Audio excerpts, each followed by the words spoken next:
At exactly 8:42 a.m., live on national television, the world watched as Savannah Guthrie lost everything. Savannah Guthrie, a woman known for her steel-trap mind and professional poise, was mid-sentence when her world shattered in front of millions.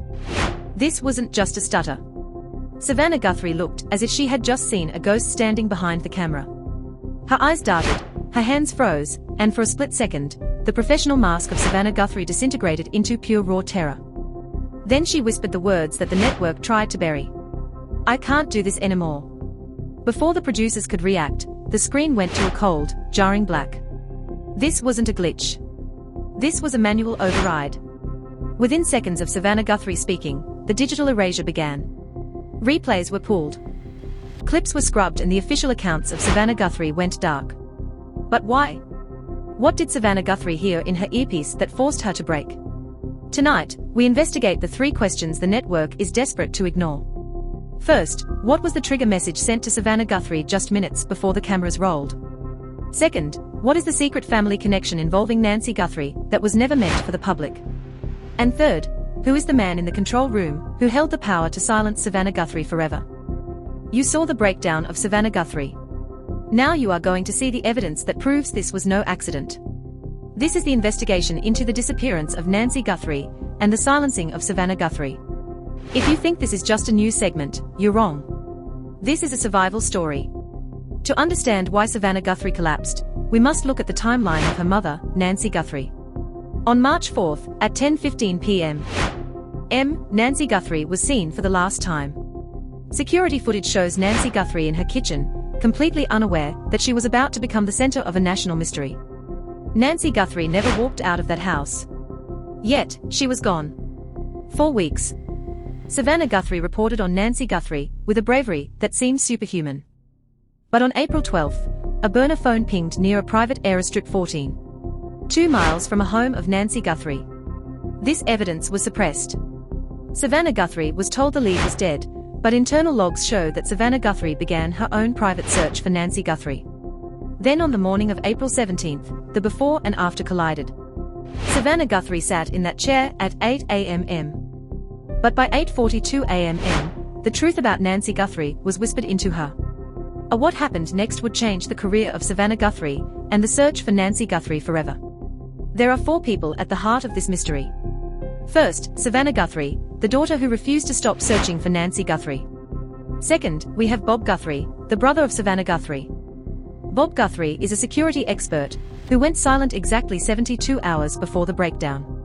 Why did Bob Guthrie deactivate his accounts? What did Bob Guthrie know about the safety of Nancy Guthrie? Third is Marcus Thorne, the executive producer. Marcus Thorne is a man who speaks directly into the ear of Savannah Guthrie. On that morning, Marcus Thorne was the one who controlled the teleprompter. Did Marcus Thorne intentionally feed a secret update to Savannah Guthrie? Finally, there is Special Agent Elena Vance. Elena Vance was the one seen arguing with Savannah Guthrie just 2 days prior.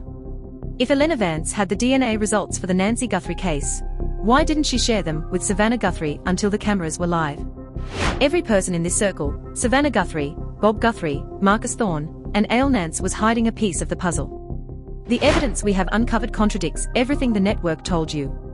According to leaked documents obtained by our team, a dark SUV was idling exactly 4 miles from the home of Nancy Guthrie on the night she vanished. This SUV has been linked to the same corporation that employs Savannah Guthrie and Marcus Thorne. Furthermore, we have analyzed the manual override logs.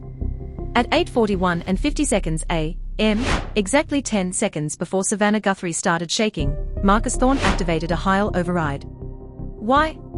Because a leaked text message sent to Savannah Guthrie at 7:15 a.m. claimed that DNA found at the scene of Nancy Guthrie was a match for someone inside the studio.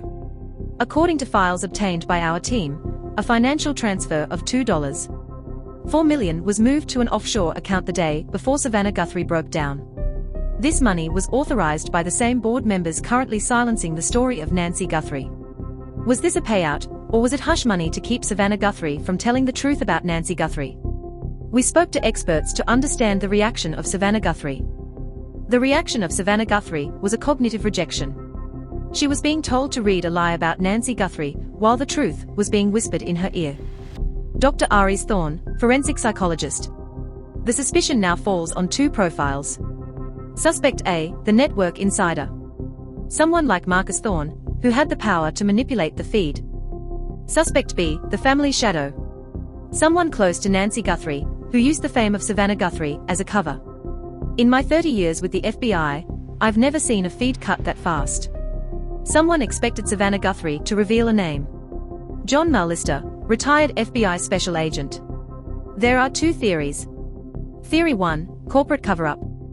Nancy Guthrie discovered the $2.4 million irregularity and the network silencer using Savannah Guthrie to control the news. The distance between the studio and the phone ping was exactly 14.2 miles, a 22-minute drive. Marcus Thorne was missing from his desk for exactly 25 minutes that morning. Theory 2, the family betrayal. This theory suggests that Nancy Guthrie was taken by someone she trusted and Savannah Guthrie realized it live on air. But if that's true, who sent the message to Savannah Guthrie at 7:15 a.m.? The geography of the home of Nancy Guthrie proves that only an insider could avoid the cameras. The climax of this story lies in the rock control room audio. In a sub-frequency recording, a voice can be heard in the ear of Savannah Guthrie. It wasn't a producer. It was a cold, deliberate voice saying, "We are verifying family involvement." Do not read the next line. Savannah Guthrie didn't break down because of grief. Savannah Guthrie broke down because she realized the people she worked for were the ones hiding Nancy Guthrie. When Savannah Guthrie took off her earpiece, she wasn't just quitting a show.